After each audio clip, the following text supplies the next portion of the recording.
Welcome back, brothers and sisters. I'm Braden. This is Langley Outdoors Academy, and thank you for stopping by.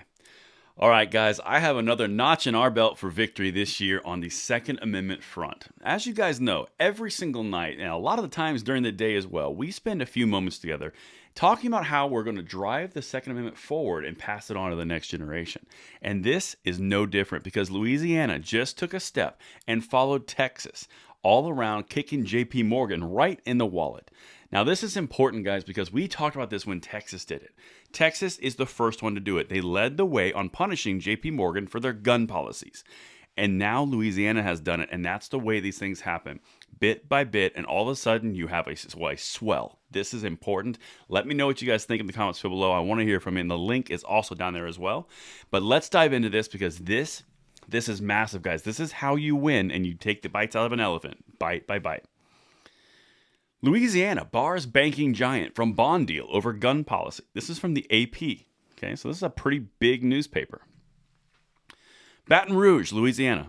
Louisiana officials Thursday blocked banking giant JP Morgan Chase from partnering in a bond refinancing deal in Republicans' escalating effort to keep some large investment firms sidelined from state work because they limit business with firearm manufacturers. Oh, yeah, they are. That's now 2 states. Now, keep in mind, in Texas, that was a $58 billion market that JP Morgan has no longer access to. We covered it a lot on this channel. But now they're about to lose almost $1 billion in Louisiana as well. Again, imagine if your representatives in your state did this exact same thing. A majority of the country by states and landmass is conservative. Imagine what would happen and how quickly they would turn because they're losing out on almost $60 billion right now. It's massive, and anybody who's done any type of business knows that's not something you just walk away from. But anyway, I digress. Let's keep going. The State Bond Commission unanimously chose Wells Fargo to refinance the $700 million borrowing debt to get the state a better interest rate and lower repayment costs, with the financial services company earning fees off the work. Now, here comes the funny part. Listen to this, because if this is not economics and this is not business, I don't know what is. Check this out because, again, Louisiana went a little extra step. This is great. JP Morgan Chase and Company had initially offered a better deal, but Treasurer John Schroeder and Attorney General Jeff Landry, both members of the Bond Commission, raised objections because of the company's policy regarding guns.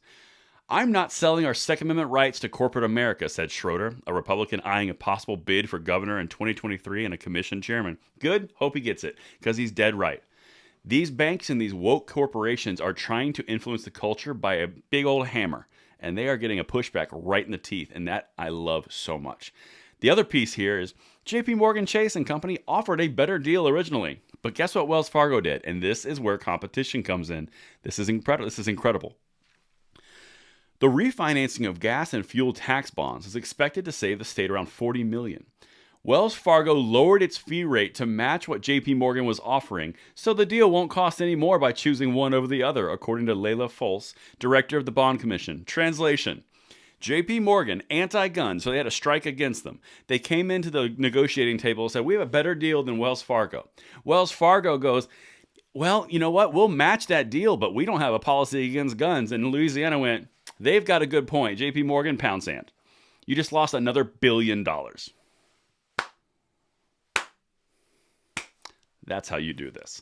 Now, for the first time on this channel, we're going to go to a Democratic talking point from the governor of this state talking about fiscal responsibility and the fact that this decries against competition. Check this out.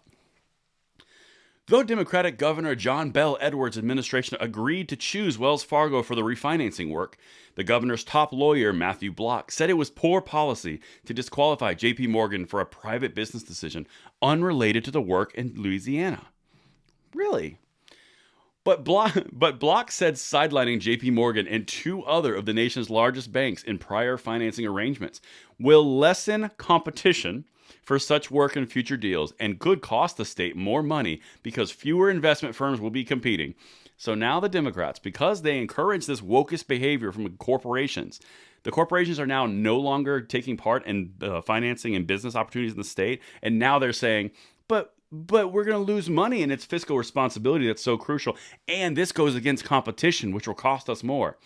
When was the last time that you heard a Democrat talk about the pros of competition and also saving money? Just saying. And that's what I have for you guys tonight.